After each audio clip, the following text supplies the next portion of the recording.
Bonjour à tous, bienvenue dans ce mini-reportage dans mon école. Nous allons parler d'un problème important, la déforestation.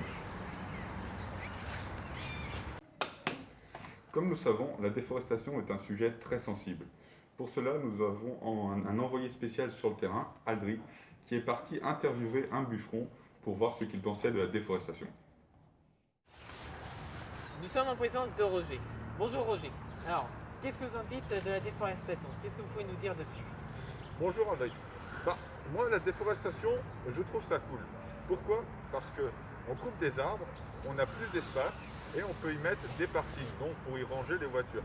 On n'en a jamais trop de ça.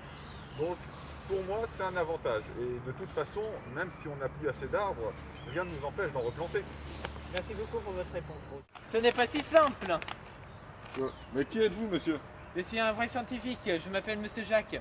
Que je vais vous expliquer réellement qu'est-ce que c'est la déforestation et les conséquences. Mais Roger, il faut comprendre, c'est important.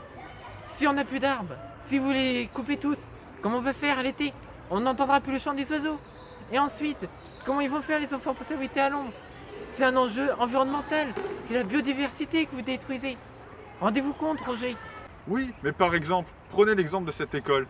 Les enfants, si on coupe les arbres, ils auront plus de place pour pouvoir courir, pour pouvoir s'amuser. Et le parking, derrière moi par exemple, pour les parents, pour qu'ils puissent garer leur voiture, c'est génial. Et de toute façon, les arbres qu'on coupe maintenant, on les replantera. Certes, vous avez raison, mais il y a une perte de la faune et de la flore.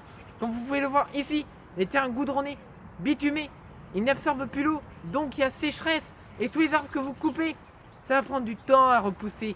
Et en plus, pendant ce temps-là, ils ne pourront pas faire la photosynthèse. Donc il n'y aura pas d'absorption de CO2. Vos arguments sont très convaincants, monsieur Jack.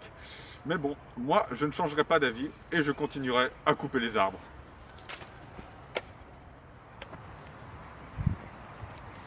Merci à vous deux pour cette intervention très intéressante. Maintenant, nous allons voir un élève qui va nous expliquer son point de vue sur cette situation-là terrible.